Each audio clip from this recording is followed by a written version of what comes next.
If you are told to rationalize all your denominators, what that means is you cannot have a radical in your denominator. So let's take a look at 3 different scenarios and I'll show you how to rationalize these. Now the first one, this is based on if you multiply a square root times a square root, every single time what you get is square root of 5 times square root of 5 would be square root of 25, which is 5.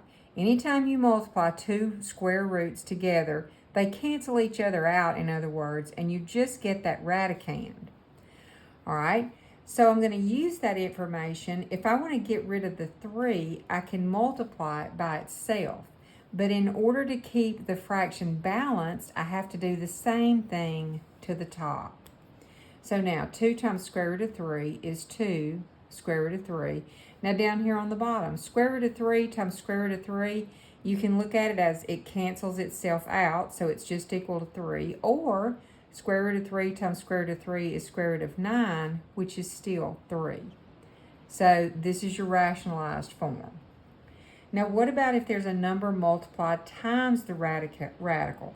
Well, you only need to rationalize the radical part. So we're still going to stick with just square root of 3 over square root of 3.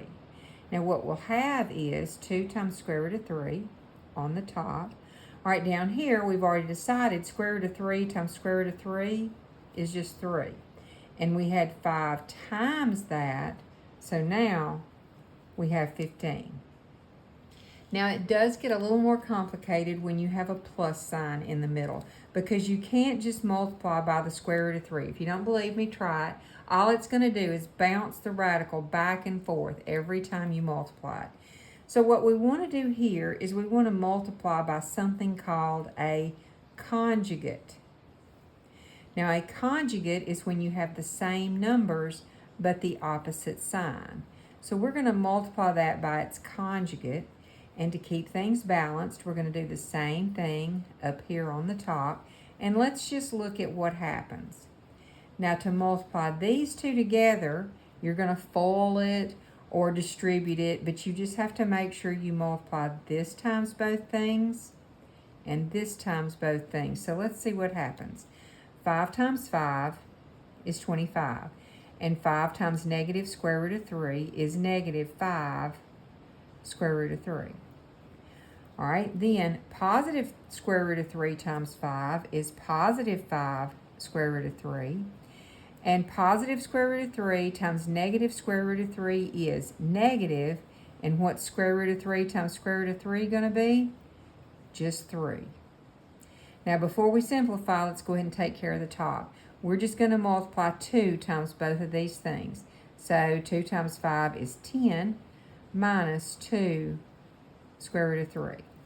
All right, now to simplify the bottom, when you have a minus square root of 5 square root of 3 and a plus 5 square root of 3, they cancel each other out. So now all you have is 25 minus 3. So that's going to be 22. Now up here on the top, you have 10 minus 2 square root of 3. All right, now the last problem we have is that all 3 of these numbers are divisible by 2. So what we want to do is one last time we're going to divide every single number by 2. 10 divided by 2 is 5. 2 divided by 2 is 1, but you have that square root of 3 left over, and 22 divided by 2 is 11. So simplest form of that would be 5 minus square root of 3 over 11.